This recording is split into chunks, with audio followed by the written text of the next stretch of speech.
Assalamualaikum warahmatullahi wabarakatuh. Nama saya Rehan Sani Fadlan, NIM 3402 1901116. Kelas Manajemen C, reguler semester 4. Di sini saya akan menjelaskan tentang saham. Yang pertama, saham itu apa? Secara sederhana adalah suatu alat bukti atas kepemilikan dari sebuah perusahaan. Bentuk dari saham itu sendiri biasanya adalah lembaran kertas yang mana isinya menyatakan kepemilikan surat berharga tersebut adalah pemilik dari perusahaan yang membuat surat. Jadi, saat seorang membeli saham pada suatu perusahaan, maka sebenarnya orang tersebut sudah mempunyai hak atas suatu aset dan juga pendapatan yang diperoleh dari perusahaan tersebut sesuai dengan porsi saham yang dibelinya. Saham merupakan suatu dokumen berharga yang mampu menampilkan bagian kepemilikannya dari perusahaan. Segmen saham pada setiap perusahaan. Seperti yang telah kita ketahui bersama bahwa saham adalah satu instrumen yang diperdagangkan. Jenis saham terbagi menjadi dua, yaitu satu, saham utama atau preference atau preferred stock yang memiliki ciri-ciri sebagai berikut. Tidak memiliki hak suara untuk menunjukkan wakil direksi atau komisaris. Dividen yang diterima sudah pasti atau tetap. Yang ketiga, hak klaim lebih dahulu dibanding saham biasa atau common stock jika perusahaan tersebut dilikuidasi. Yang keempat, dapat dikonversi menjadi saham biasa. Yang kedua, saham biasa atau yang disebut common stock merupakan jenis saham yang paling sering digunakan oleh emiten atau penerbit untuk mendapatkan dana dari masyarakat dan merupakan jenis yang paling populer di pasar modal. Ciri-cirinya, 1. Memiliki hak suara untuk menunjukkan wakil manajemen. 2. Nilai dividen sangat tergantung dari keuntungan perusahaan dan melalui persetujuan rapat umum pemegang saham. Yang ketiga, hak klaim terakhir atas aset perusahaan jika perusahaan tersebut dilikuidasi. Yang keempat, memiliki hak pemesanan saham terlebih dahulu sebelum saham tersebut ditawarkan kepada masyarakat umum. Jadi menyebar ke masyarakat umum. Laporan keuangan 10 tahun terakhir. Saya memilih pasar saham PT Bank Sentral Asia. Jadi di saham PT Bank Sentral Asia itu mencapai 683 triliun rupiah pada 2019. Kapitalisasi di pasar tersebut, di pasar saham PT Bank Sentral Asia (BBCA) tertinggi dari Bursa Efek Indonesia. Kapitalisasi pasar saham BCA yang meningkatkan itu didorong harga saham yang menguat. Berdasarkan data RTI, saham BCA naik 0,99% ke posisi 28.000 per saham. Harga saham BCA tersebut merupakan level tertinggi dari 5 tahun, bahkan paling tertinggi dalam 10 tahun terakhir. Pada 2019, saham BCA sempat berada di level tertinggi 28.100 dan terendah 27.250 per saham. Pada 10 tahun yang lalu, 2019, saham BCA sempat berada di level tertinggi 2.825 per saham dan terendah 2.700 per saham. Pada penutupan perdagangan saham di tanggal 22 Januari 2009 di posisi 2.750 per saham.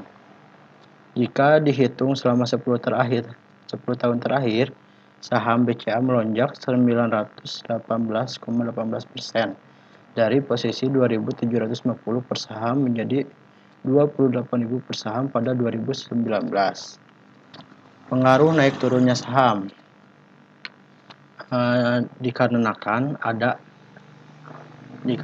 oleh adanya penawaran dan permintaan. Jika permintaan tinggi, maka harga akan naik. Sebaliknya, jika permintaan tinggi, maka harga akan naik. Sebaliknya, jika penawaran tinggi, harga akan turun. Secara umum, ada beberapa faktor. Yang pertama, faktor eksternal. Kondisi fundamental ekonomi makro. Yang kedua, fluktuasi kurs rupiah terhadap mata uang asing, dolar. Yang ketiga, kebijakan pemerintah. Yang keempat, faktor ekonomi. 5, faktor manipulasi pasar. Yang kedua itu faktor internal. Di faktor internal ada 3. 1, faktor fundamental perusahaan. 2, aksi korporasi perusahaan. Yang ketiga, proyek kinerja perusahaan pada masa mendatang. Jumlah dan daftar saham berdasarkan abjad.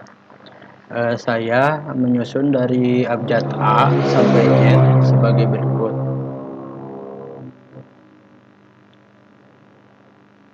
Selanjutnya, istilah dalam saham. Terdapat haka-haki, bearish, dan lain-lain. Haka-haki, istilah haka adalah hajar kanan, yang merupakan strategi investor dalam membeli saham dengan memasang harga tertinggi di kolom offer antrian jual, supaya probabilitas mendapatkan saham yang diinginkan lebih besar. Sebaliknya, haki adalah hajar kiri, adalah strategi investor untuk memasang harga rendah pada kolom bid atau antri beli, supaya segera mungkin terjual dengan harga rendah atau murah. Yang kedua ada bearish. Bearish merupakan kondisi di mana pasar saham sedang mengalami tren turun atau melemah. Penurunan pasar saham ini dipengaruhi oleh pertumbuhan ekonomi yang melambat, bahkan turun dari tahun sebelumnya.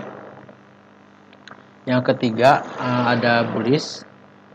Bullish adalah kondisi di mana pasar saham sedang mengalami tren naik atau menguat, sebaliknya dari bearish. Kenaikan pasar saham ini dapat dipengaruhi oleh kondisi ekonomi di suatu negara, bahkan di seluruh dunia sedang mengalami pertumbuhan ekonomi. Yang keempat ada crossing saham.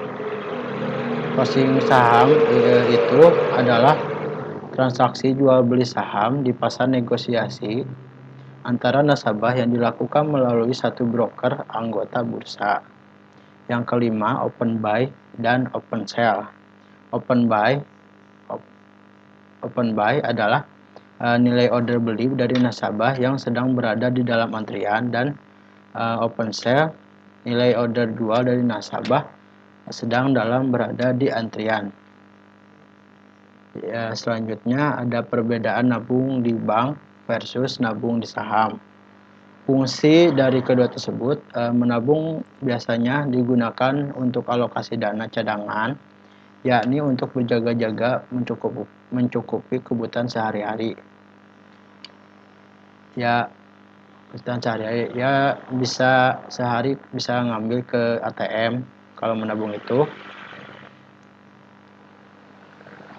Karena menabung di bank itu digunakan untuk memenuhi kebutuhan jangka pendek, di mana sewaktu-waktu bisa mengambil uang yang disimpan pada tabungan tersebut. Sedangkan menabung di investasi atau saham digunakan untuk penanaman modal atau penyimpanan uang dalam jangka panjang dengan tujuan mendapatkan keuntungan yang lebih besar di masa yang akan datang. Resiko dan bunganya. Menabung, kualitas menyimpan uang pasti terjamin. Keuntungan yang didapat dari bunga tabungan tidak terlalu besar dan biasanya ditambahkan pada bunga tabungan tahunan.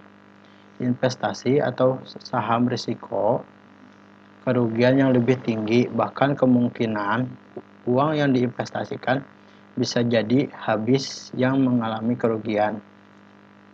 Bentuk dan jenis produk kedua tersebut umumnya yang digunakan adalah Uang disimpan di bank atau koperasi dalam bentuk uang tabungan maupun deposito. Investasi dalam bentuk aset real, misalnya bisa dalam bentuk emas dan aneka produk barang-barang properti lainnya. Investasi dalam bentuk keuangan di pasar modal bisa dalam bentuk saham, obligasi reksadana. Cukup sekian yang bisa saya sampaikan. Terima kasih atas perhatiannya. Mohon maaf bila ada kesalahan dalam bertutur kata. Assalamualaikum warahmatullahi wabarakatuh.